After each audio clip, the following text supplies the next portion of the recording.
I'd like to thank everyone for joining us on an update of our in-town flood protection. Nathan Borboom, our diversion division engineer, along with Mike Love with Houston Engineering, will be doing the presentation today and updating everyone on where we're at with the design, along with the project concepts of the north side flood protection. With that, Nathan. Thanks, Brenda. Good afternoon. We are here to discuss the additional town levees and flood walls we need to construct here.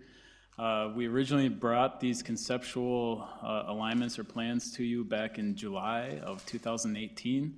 So we're going to step through what's been done since then and how we're going to move forward.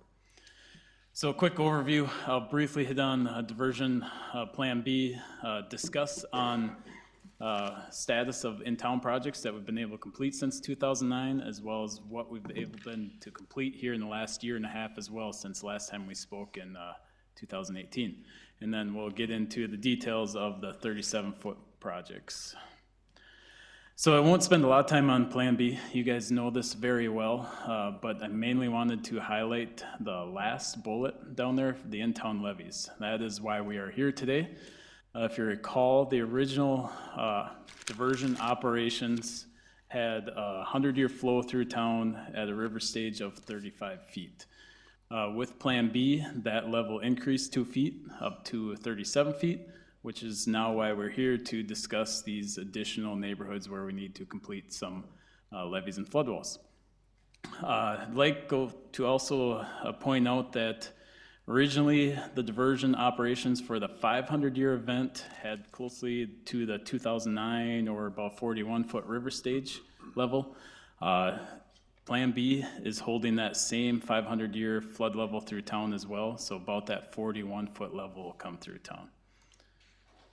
So what does that 100-year floodplain look like without the diversion in place? So anywhere you see blue on the map here is where you would expect water if we experience that 100-year flood without diversion. So you can see here is I-94, so strong areas of south of town as well as the major core of the city as well is all in the 100-year floodplain. That equates to about 11,000 structures that would be in the 100-year floodplain there.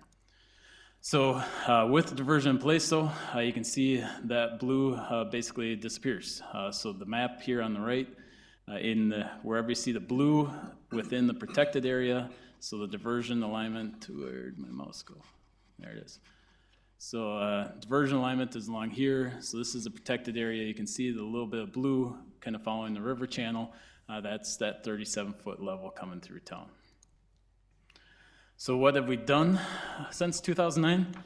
You guys have seen this map numerous times. Luckily though, each time we show it to you, some more color gets added to that map to the right. So anywhere you see a line, a colorful line on that map is where we have been since 2009.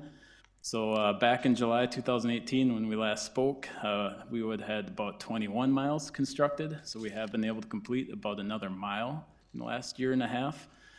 And the last item here, just quick point on this one, is that all the flood walls and levees that we've built to date have sufficient elevation on them that even with the change of Plan B going from 35 to 37 feet through town, no work needs to be completed to those levees or flood walls. They're all built to the proper elevations.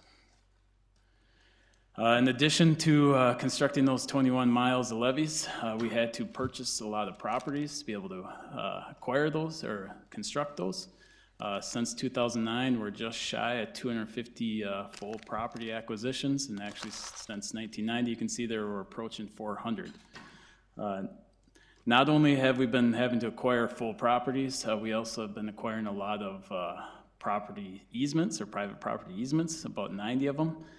Those are in areas where we had enough room behind the homes to be able to construct a levee without actually having to remove the structure. So there's a lot of properties within town where those property owners are living with a levee or flood wall in their backyard as well. So revised comprehensive plan. So this is what we've been working off of for quite a while now. Back in July when we last spoke, we were really dealing with 6 neighborhoods that were still in the process. So Oak Creek, Copperfield, Rosewood, the Harwood, Hackberry River Drive areas, Belmont down by the water treatment plant, the last one on 2nd Street South right by Main Avenue, and then the large area up north of the airport. Since July, though, we have been able to complete Oak Creek and Copperfield, Rosewood, as well as Main Avenue and 2nd Street. So what do some of these projects look like? Here is the Oak Creek Copperfield one. You can see an area here where there used to be a home standing there, as well as homes standing here. Back in 2018 and this past summer, we were able to construct a levee through this location as well as this location. So now we have this neighborhood, these 2 neighborhoods are completed from 40th Avenue all the way over to 25th Street. And then the Rosewood addition, so the Rosewood addition is right here, just on the south side of 40th Avenue. This past couple of years, we've been able to complete the levee and flood wall through here. Now with having this project completed, we have continuous line protection from University Drive all the way to 25th Street on both sides of the Rose Creek or Rose Coulee. And then Harwood, Hackberry, and River Drive. You can see on this aerial here a lot of levee that was already constructed under what we would call Phase 1 in 2018, and wrapping up some of it here this past year in 2019. We were able to get quite a bit more levee built in those 4 areas circled there.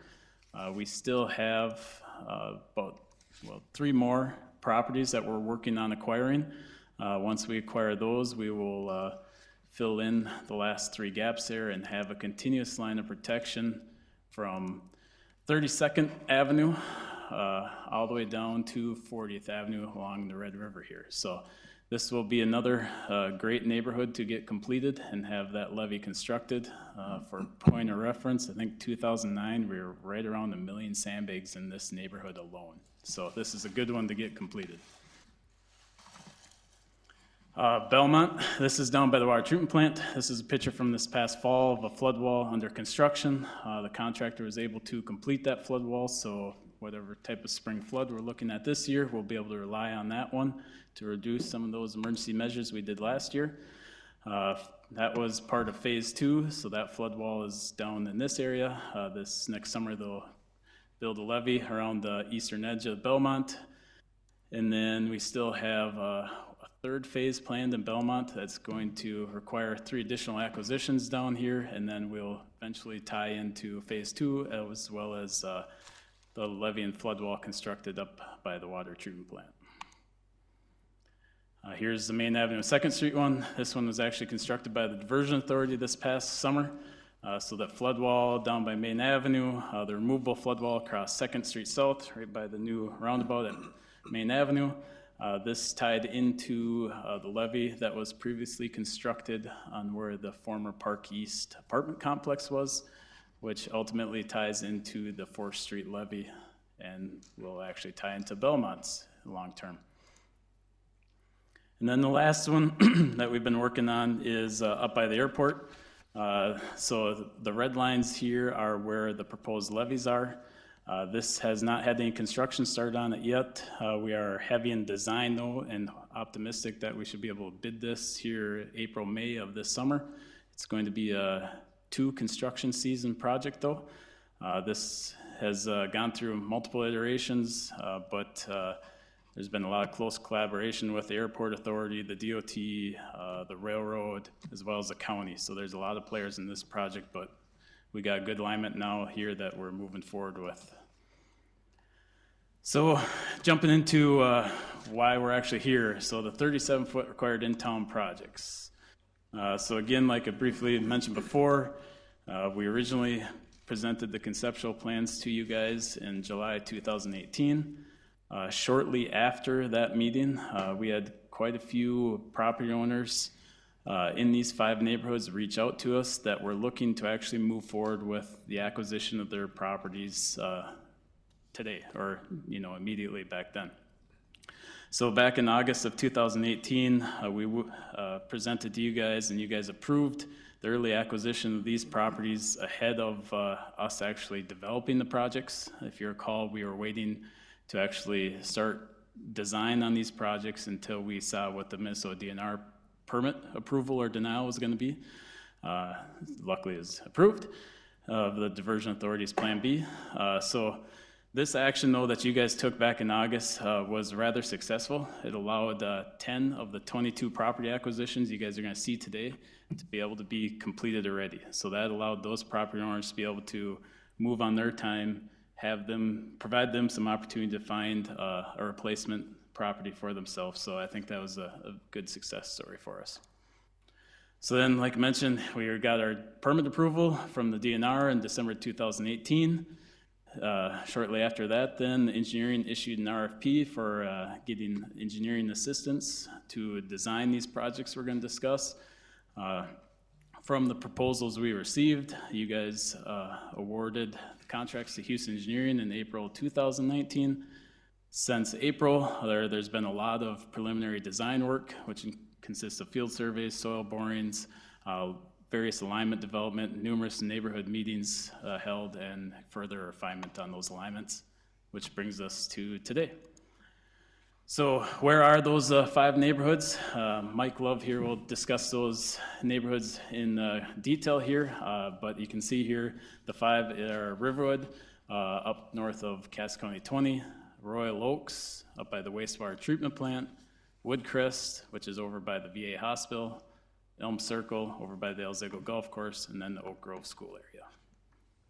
And with that, I'll turn it over to Mike. Thanks, Nathan. Oh, what do I do? Just click on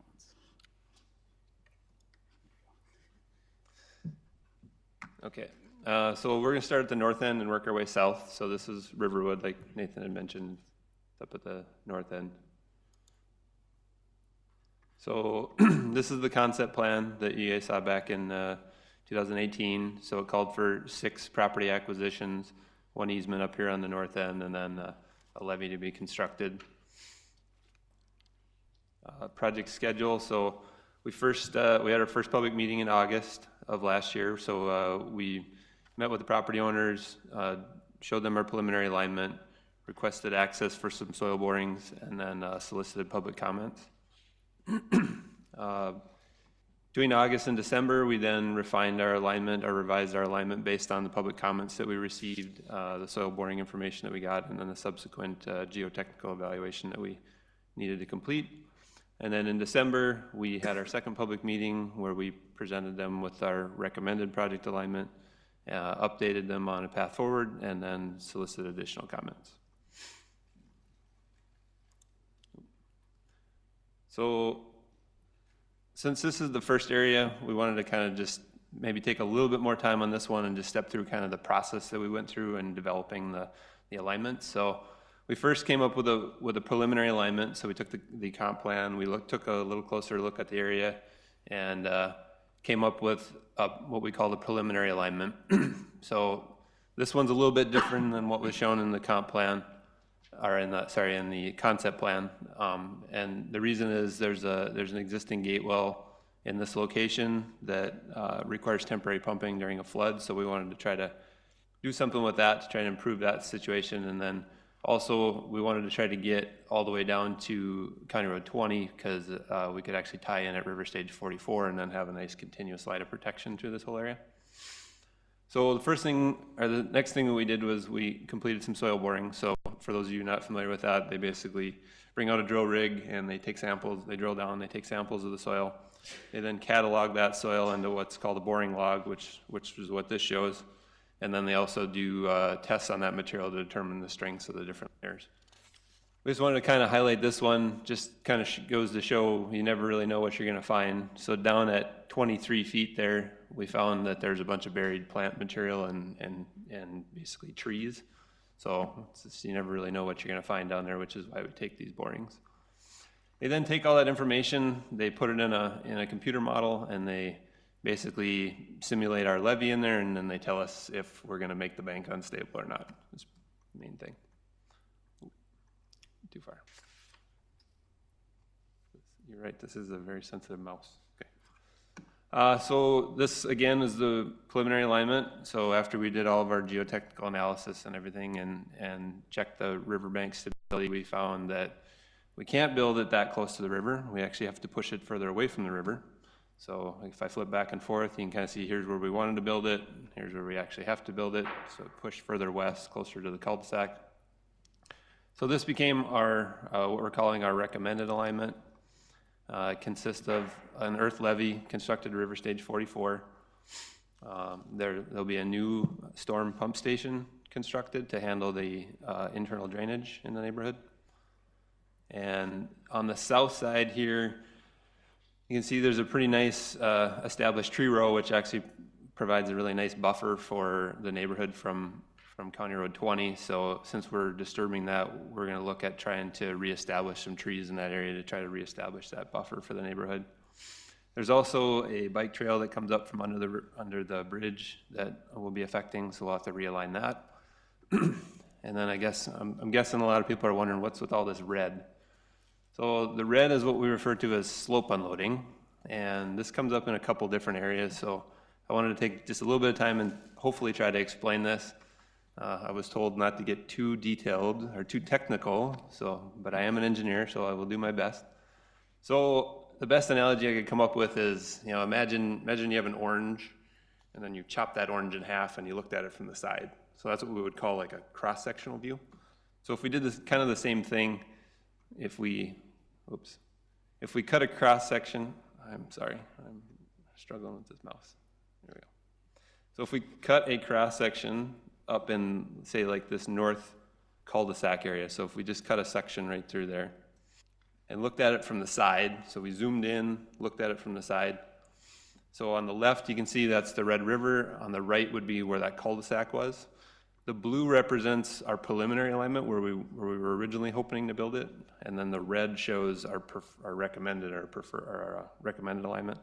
And then this red area in between is what we would call slope unloading. So what we would do there is we would actually excavate all that material out of there, take it off of the bank, and what that does is it takes some of the weight off of the top of the bank, which makes it a little more stable, and then that allows us to build the levee that we're trying to build.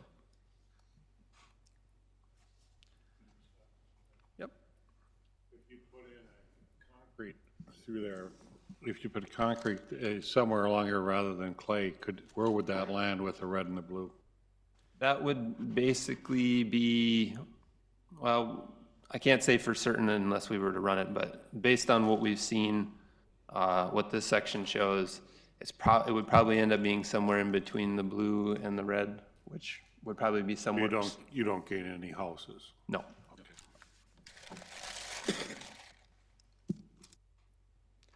So moving on to the next area, which would be Royal Oaks.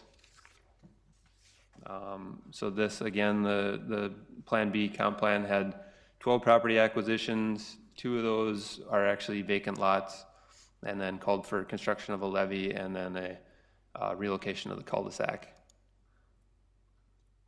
So schedule in the fall of 2018, like Nathan had mentioned, some of the property owners, after you guys authorized kind of the Plan B project, some of the property owners started reaching out to the city saying, hey, we want to be considered for a buyout.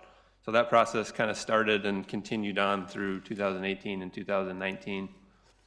In June of 2019, we developed our first preliminary alignment. And then between July and December, we then took our soil borings, did our geotechnical evaluation, and then revised our project alignment. By the end of 2019, the city had actually acquired 8 of the 12 properties, which was through the request of the property owners themselves. And then in January or basically earlier this month, we had a neighborhood meeting where we presented the recommended alignment and then received public comments and then updated the neighborhood on the path forward.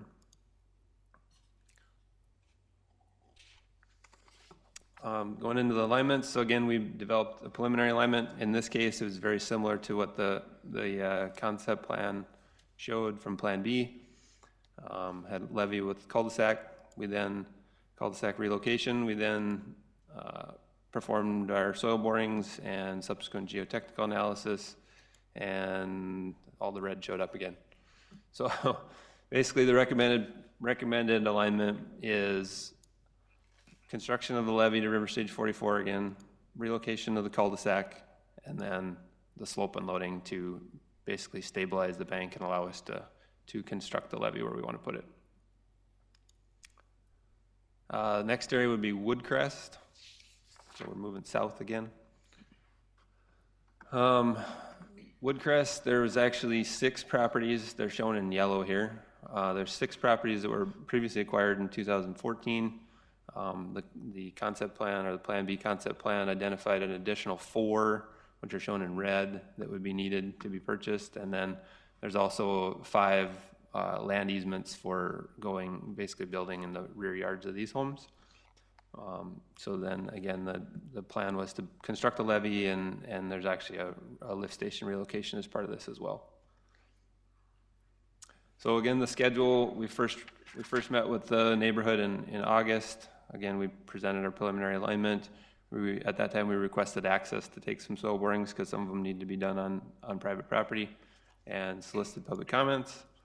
In September, we actually did a neighborhood walkthrough, so we staked the project alignment. We went out and we met with each property owner individually, and are the ones that were around, and then answered questions and kind of received additional comments from them. Between September and December, we then took all that information along with the soil borings and the geotechnical analysis and any other analysis that we needed, revised our project alignment, and then in December we went back to the neighborhood, had another neighborhood meeting where we presented the recommended alignment, updated them on the path forward again, and then solicited additional comments. So this one, again, we developed our preliminary alignment, and this one looks a little bit different than what the Plan B plan showed, and the reason for that is we have the VA flood wall down here to the south, and we have the North Oaks levee system up to the north. So we were first trying to look at a plan that could try to tie all that together and provide a nice continuous line to the whole neighborhood. You'll also notice that we were able to push the levee alignment out. The concept plan actually had it going through these homes, so we were able to push that alignment out more to the rear yard to try to save those houses. We again took our soil borings and performed our geotechnical analysis, and basically found that we're just too close to the river here down on the south end, basically off the VA flood wall, and we just couldn't get something to work without having to take additional homes. So we stopped our alignment short, and we were actually able to get behind 2 more houses than what the concept plan showed. So this one, again, consists of constructing an earth levee to river stage 44. There's an existing storm lift station over by the VA that will actually be abandoned as part of this, and I'll explain why in a minute. There's also a gravity outfall, excuse me, with gate wall structure up here on Park Lane. That'll also be abandoned. So we'll then construct a new storm line that'll collect all that drainage, bring it to one location, and then construct one new pump station to handle all the drainage for that area. Oh. You'll note there's a little bit of red on this one. This is actually being done for the hydraulic impacts, not necessarily for the river stability. So part of this levee is in the FEMA floodway, and when you build in the floodway, you have to do an analysis to show that basically you're not causing any rise in the river level. So we were showing a little bit of a rise, so by taking some of that material off there, we were able to mitigate that and bring us back to 0 impacts. All right, the last area here is Elm Circle. Excuse me. So again, the concept plan. Oh, can we go back one slide? Next, 47. So on the lower left there, where it says abandoning existing lift station, where the green stops, do we have a gap there? Yeah, correct. So there will be a gap there, but with the diversion in place and 37 feet coming through town, no emergency measures would be needed. But on a 500-year event, we'd have to do some sandbagging behind those homes with the diversion in place. Similar then to the Lindenwood Drive from the... That would be correct, yep. Thank you.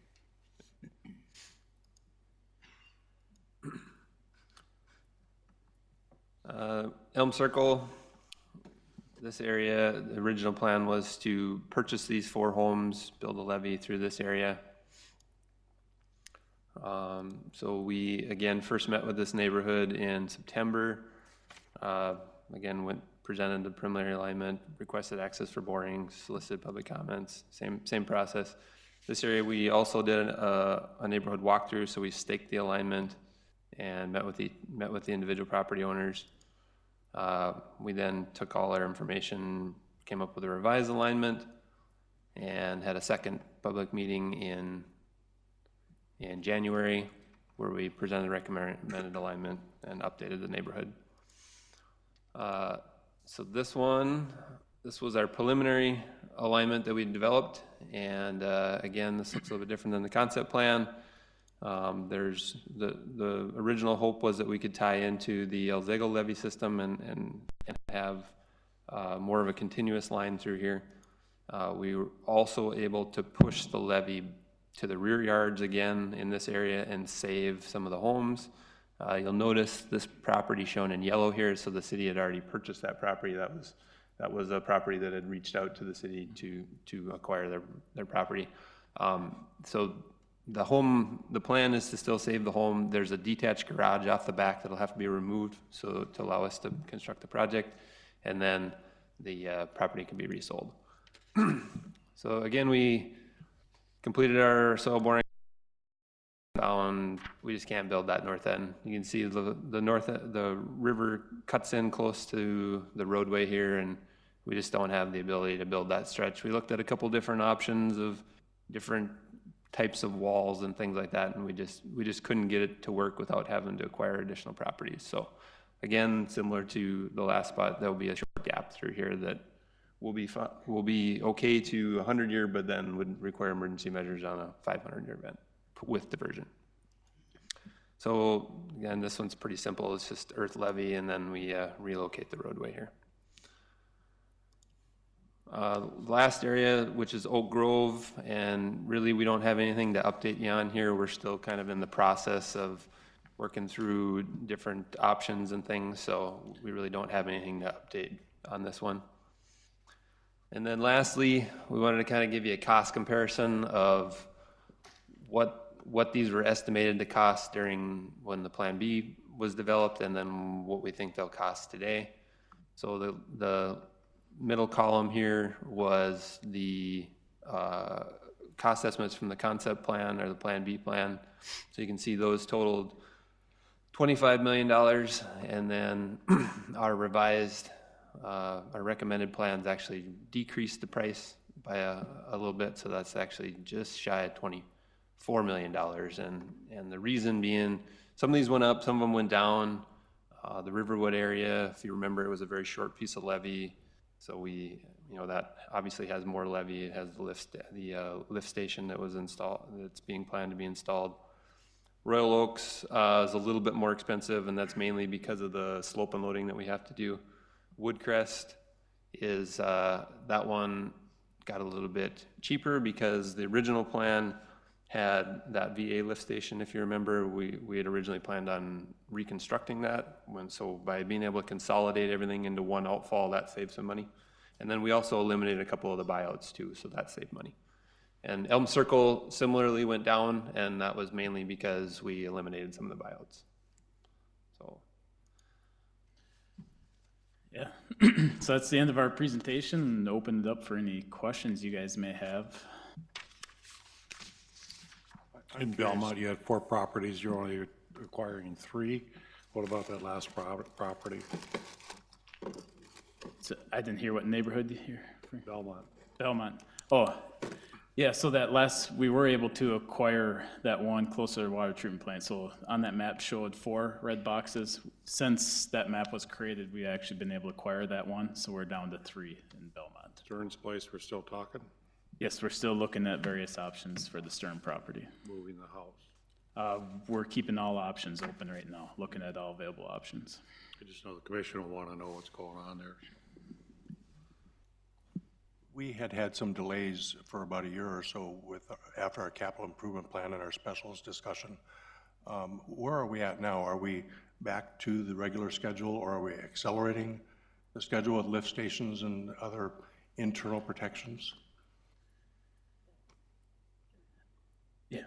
So I think the question is maybe in regards to the lift station specifically and the timing of being able to implement those based off of the funding the diversion authority received from the state of North Dakota. Yes, and in light of our capital improvement plan and specials discussion where we had pushed some of these topic projects down the road a little bit. Well, so these flood control projects have no special assessments tied to them. The funding sources for them are flood sales tax as well as state of North Dakota funds. So those are not impacted, these have not been impacted at all by the special assessment discussion that the city's been having. What has been, affected is not really a correct term, but just changed in the implementation timeline is in regards to the state funding. I think we were 120 million short from what we anticipated or hoped to get from the state last session. So those lift stations that were previously programmed to be occurring over the next couple of years got shifted to be a couple of years later after we get through the next session and hopefully get that additional money. But the 5 projects we talked about here today, the timelines of construction of those have not been impacted at all by any of those factors.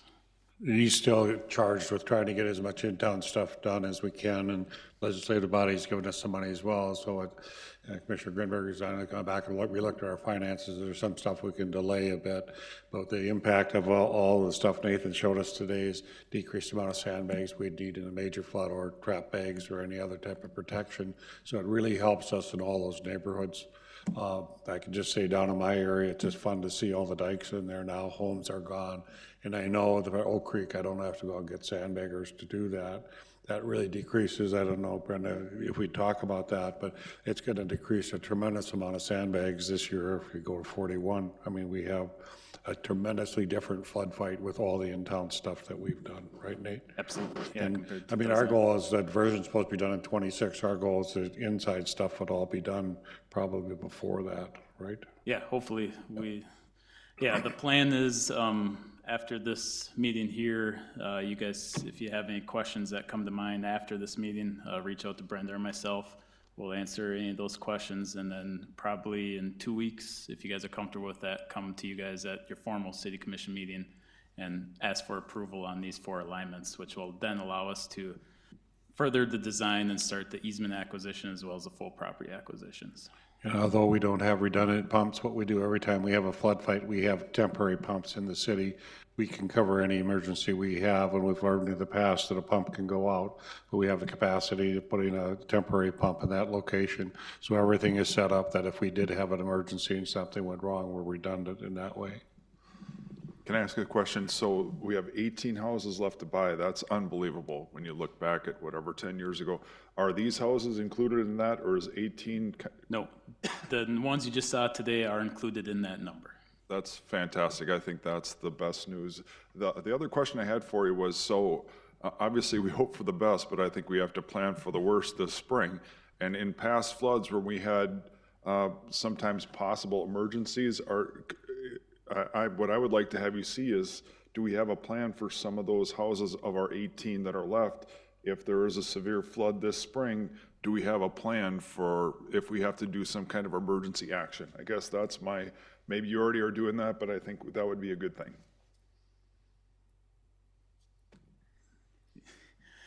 Yeah, I mean, we absolutely will be, we have a plan for them, and we can bring that to you guys here in the next, month or so, discuss, those 18 remaining properties, And I didn't mean to put you on the spot, but I just think that if we get into a worst case scenario, as you recall, there was a couple of times where we had plans to acquire houses, but the flood basically speeded up that plan. And so I think it would be good for people to know what it is, and for us to, I know you guys have a plan, but I mean, just so the public is aware of what's going on, I think that would be good.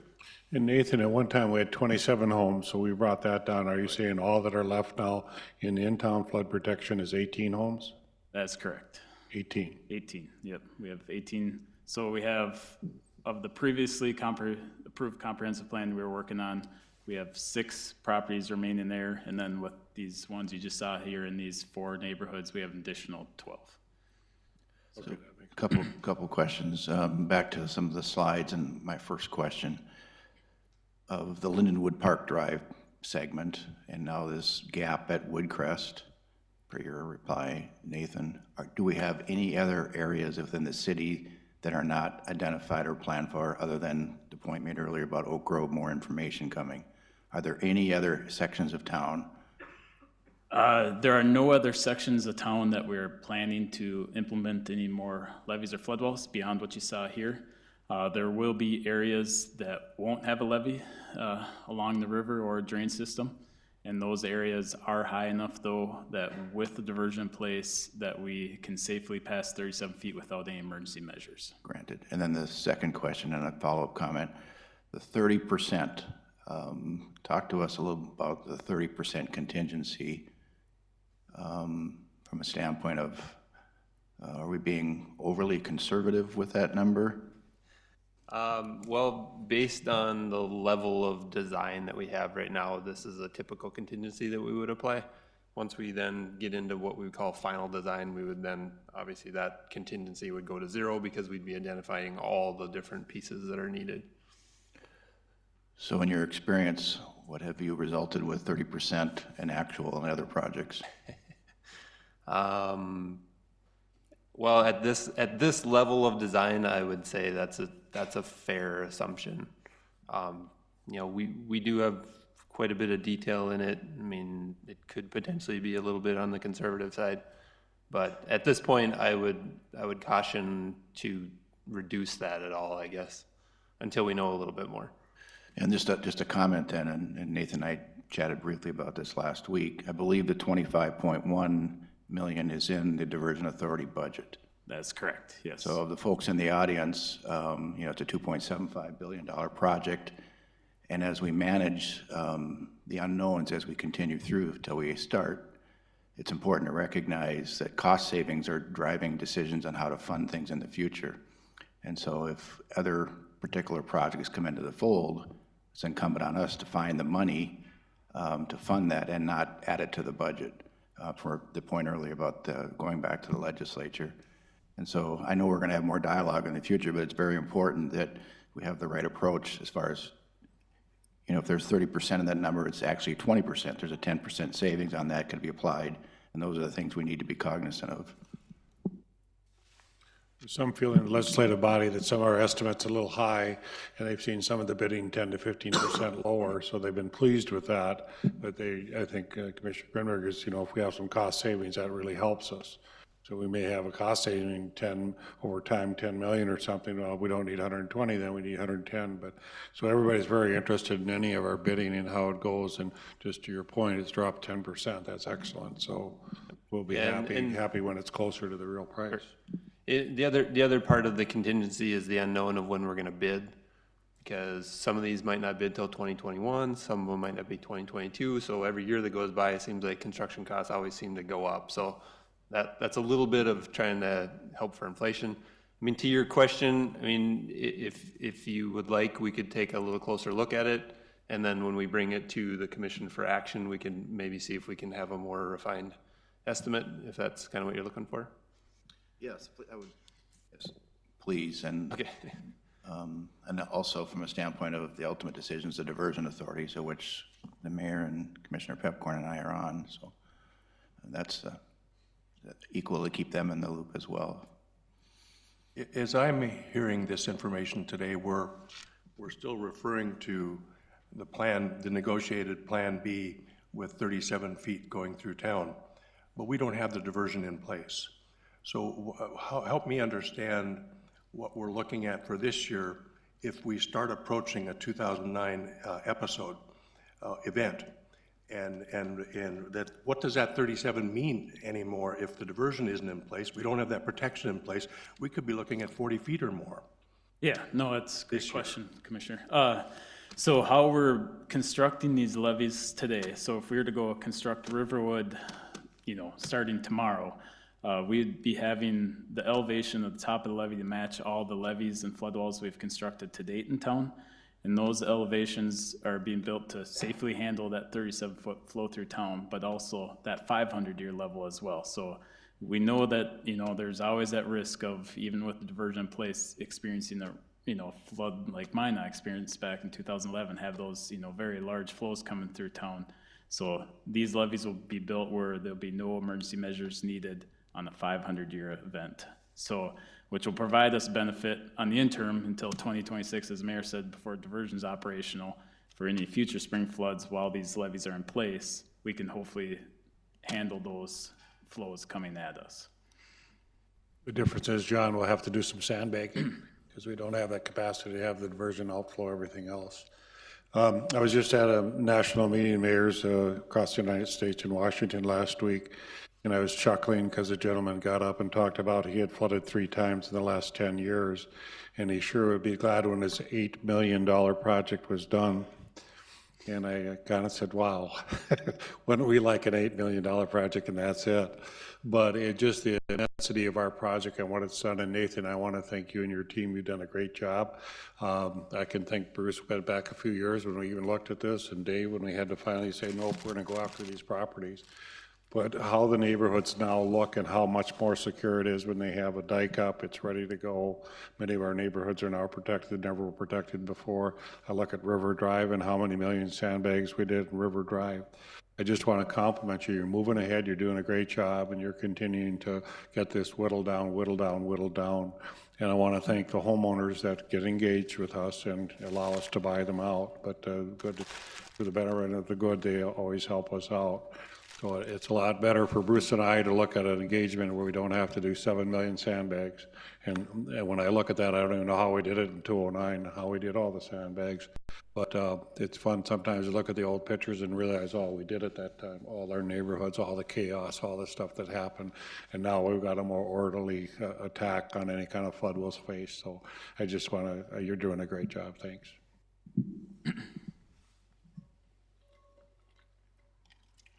All right, well, we appreciate you guys' time today.